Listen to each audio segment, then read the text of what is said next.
नमस्कार दोस्तों, मैं हूं बनवारी मौर्य और लाए हैं आपके लिए एक लड़के की विचित्र लव स्टोरी जो सुनने के बाद आपकी आंखें भर आएंगी।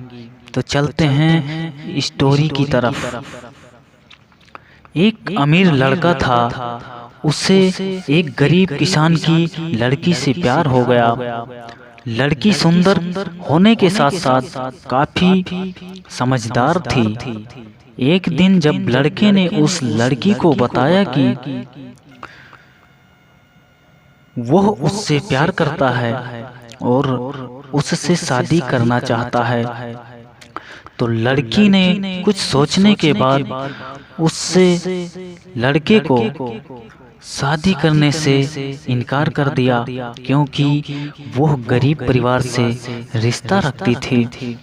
लेकिन कुछ समय बाद जब ये बात उस लड़के को पता चली तो उसने लड़की के माता पिता से बात की और लड़की को समझाया। काफी समझाने के बाद वो लड़की मान गई और दोनों की शादी हो गई। शादी के बाद लड़का बहुत प्यार से रखता था। दोनों का दाम्पत्य जीवन काफी अच्छा चल रहा था। लेकिन कुछ महीनों के बाद लड़की को चर्म रोग हो गया, जिसके कारण उस लड़की की खूबसूरती ढलने लगी। अब लड़की को यह डर भी सताने लगा कि उसकी खूबसूरती ढलने के कारण कहीं उसका पति उसे छोड़ न दे। लड़की उस चर्म रोग को ठीक करने के लिए हर संभव प्रयास कर रही थी। समय बीत रहा था और लड़की की खूबसूरती धीरे धीरे ढल रही थी। एक दिन वह लड़का एक काम से दूसरे शहर गया। लड़का जब वहां से वापस आ रहा था तो उसका रास्ते में एक कार के साथ एक्सीडेंट हो गया। उस दुर्घटना के दौरान लड़के की आंखें की रोशनी चली गई।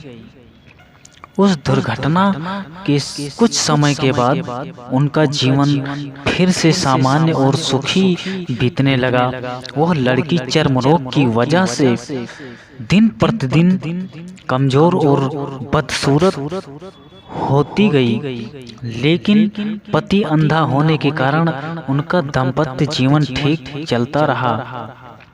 दिखाई न देने के कारण वह लड़का उससे पहले की तरह प्यार करता रहा। कुछ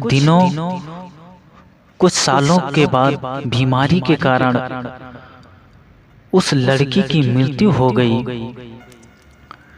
पत्नी की मृत्यु होने के बाद वह लड़का अंदर से दुखी हो गया और वह शहर छोड़कर जाने वाला था। तभी उसके पड़ोसी ने उसे कहा, अब आप तो अपनी पत्नी के बिना अकेले पड़ जाएंगे। वो आपका काफी ख्याल रखती थी। अब आपका जीवन अंधकार में कैसे व्यतीत होगा। तब उस लड़के ने अपनी पड़ोसी की ओर देखा और गहरी सांस लेते हुए कहा, मैं कभी अंधा नहीं था, लेकिन मैं ये सोचकर अंधा होने का नाटक करता रहा कि कहीं मेरी पत्नी को उसकी बीमारी और बदसूरती के कारण यह न लगे कि मैं उससे प्यार नहीं करता। इसीलिए मैं इतने सालों से बिना कुछ कहे हुए अपनी पत्नी की खुशी के लिए अंधा बना रहा। यह बात सुनकर पड़ोसी की आंखों से आंसू छलक आए और वह लड़का वहां से उठकर चला गया। अगर आप जीवन भर खुश रहना चाहते हैं तो आप लोगों की कमियों की तरफ ही नहीं, उनकी खूबियों की तरफ भी गौर करिए। आपका जीवन आसान हो जाएगा। अगर ये स्टोरी आपको पसंद आई हो तो हमारे चैनल को सब्सक्राइब जरूर कर लीजिएगा। आप सभी को बहुत बहुत धन्यवाद।